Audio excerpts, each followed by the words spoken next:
warahmatullahi wabarakatuh. Allahu akbar, Allahu akbar, Allahu akbar. Allahu akbar, Allahu akbar, Allahu akbar.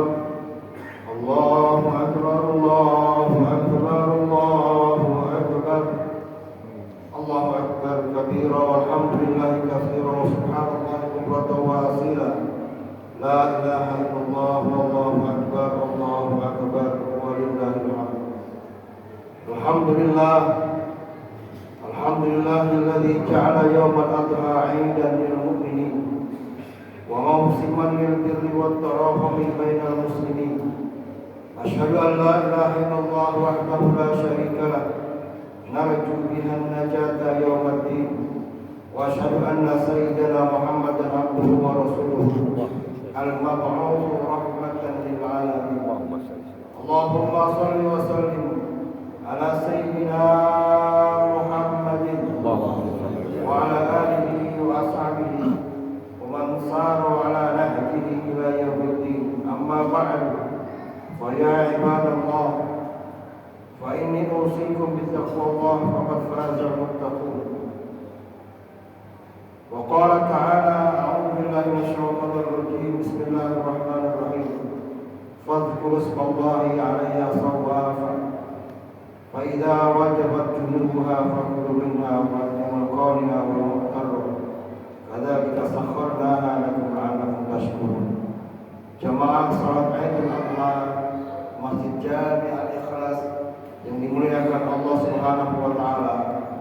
Puji dan syukur kita panjatkan kepada Allah Subhanahu wa taala yang telah menciptakan kita, yang telah memberikan kita nikmat yang begitu besar, yang telah membenamkan iman dan Islam ke dalam diri dan dada kita masing-masing, sehingga hari ini mulut kita masih mampu bertakbir Allahu Akbar, Allahu Akbar, Allahu Akbar walillahil hamd.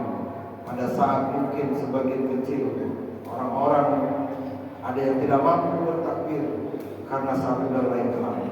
Salawat dan salam senantiasa tercurahkan kepada baginda Nabi besar Muhammad sallallahu alaihi wasallam, membawa berita kabar gembira dari Yang Maha Pengampun, Allah Subhanahu wa taala, dan mata air teladan bagi umat manusia.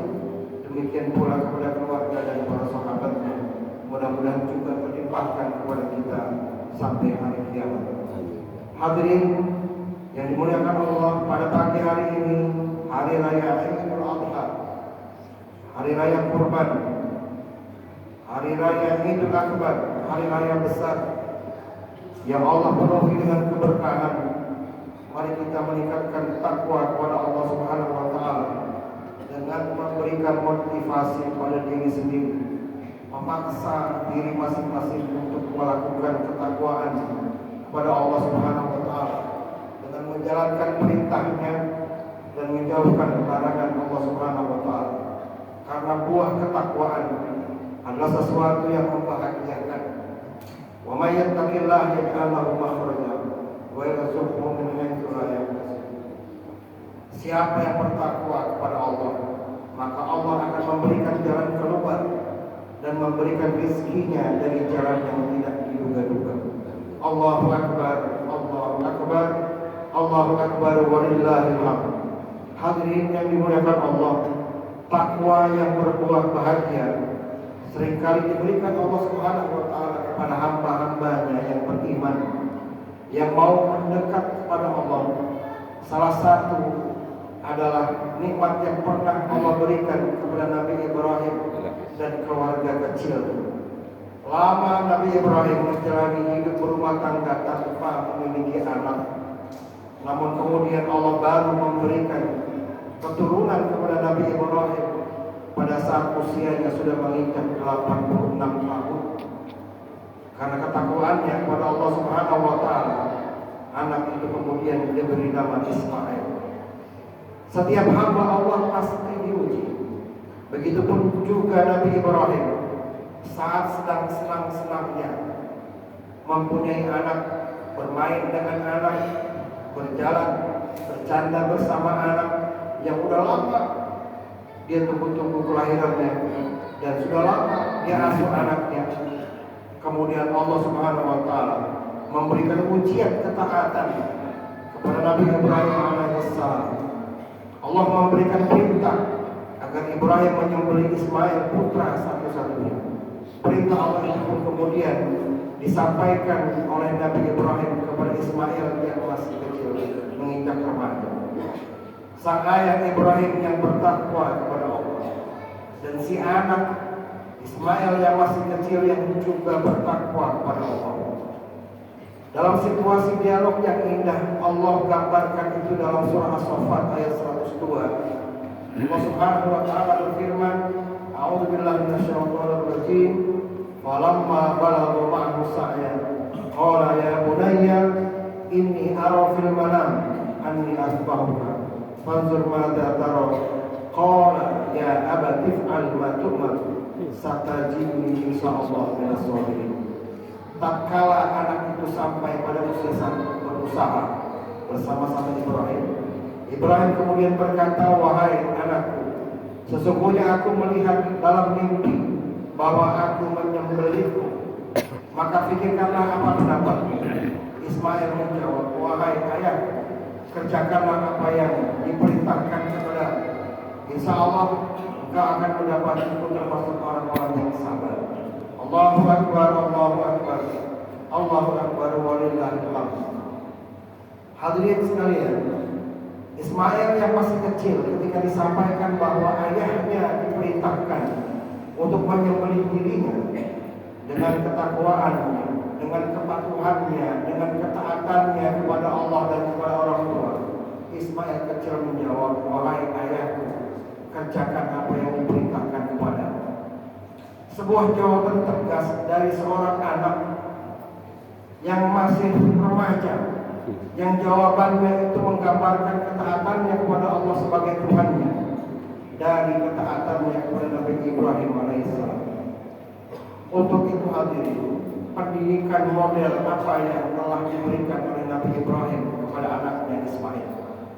Sekolah apa yang diberikan oleh Nabi Ibrahim kepada Ismail anaknya, sehingga Ismail anaknya yang masih kecil mampu menjadi sosok yang ketakwaannya luar biasa, yang pola asuh dan pola didik Nabi Ibrahim sampai hari ini belum ada satupun manusia selain Nabi dan Rasul yang mampu menirunya. Sekolah atau universitas mana yang hari ini mampu melahirkan lulusan yang mampu berkata tegas dengan ketakwaan seperti halnya Nabi Ismail? Sarjana universitas mana yang hari ini mampu melahirkan sarjana yang mampu berkata, "Saya serahkan semua harta saya untuk perjuangan rakyat Palestina misalnya. Saya serahkan semua harta benda saya untuk perjuangan mengentaskan kemiskinan yang ada di negara saya misalnya." Tidak ada satupun sarjana dari lulusan perguruan tinggi yang hari ini mampu menyetarakan diri ketakwaannya dengan ketakwaannya Ismail alaihissalam. Dari sini kita belajar bahwa pendidikan yang diberikan oleh Nabi Ibrahim pada putranya Ismail adalah pendidikan luar biasa, pendidikan spiritual, pendidikan sosial, pendidikan yang sampai hari ini kita belum pernah melihat satupun ada seorang manusia yang keluar dari sekolahnya mampu menyetarakan diri ketakwaannya seperti Ismail alaihissalam. Maka kadang-kadang hari ini kita melihat sebagian generasi muslim lebih fasih berbicara tentang konser, lebih fasih berbicara tentang joget-joget, lebih fasih berbicara tentang hal-hal yang bersifat duniawi. Tapi mereka gagap ketika ditanya hal-hal yang berkaitan dengan pengetahuan agama dan peningkatan ketakwaannya kepada Allah Subhanahu wa taala. Faktanya begitu. Hampir 50% lebih generasi muslim di Indonesia yang tidak bisa baca Al-Quran.